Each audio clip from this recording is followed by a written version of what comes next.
upcoming FPOs in 2022.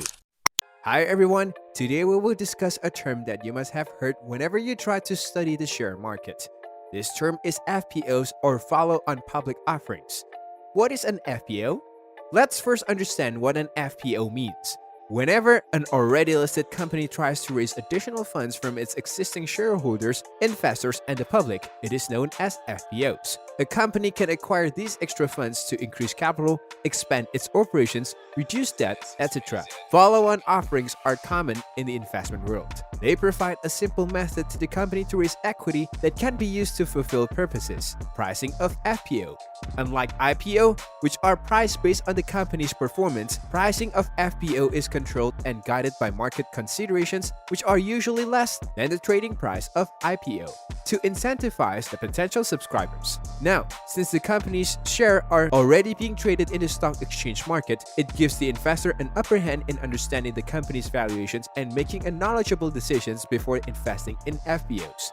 Types of FPOs. In FPOs, shares are distributed as diluted FPO and non-diluted FPO. Diluted FPOs, when the company brings new shares to the market at a discounted price than its existing shares. Such offerings are known as diluted FPOs. Since the number of shares increase in the market, the earnings per share decreases. Diluted FPOs are usually offered when the company wants to change its capital structure or reduce its debt. Non-diluted FPOs. Instead of new shares being offered by the company, when the company's existing shareholders sell their shares in the market, it is known as non-diluted FPOs. The cash proceeds of these FPO go directly to the shareholders and do not hold any benefits for the company. Since no new shares are issued, the earning per share remain unaffected.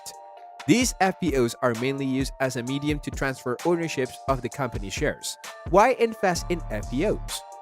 Investing in follow public offerings requires a lot of research about the company's performance in previous years.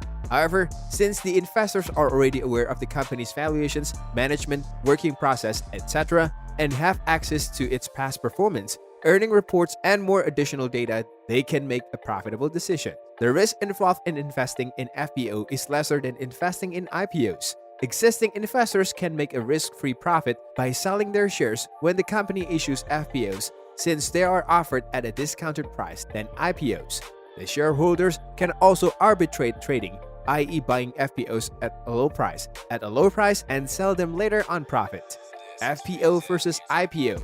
IPOs are offered by unlisted companies, have a higher level of risk, and can sometimes be expensive as per the company valuation. On the other hand, FPOs are offered by an already listed company, have less risk involved, and are offered at a discounted price.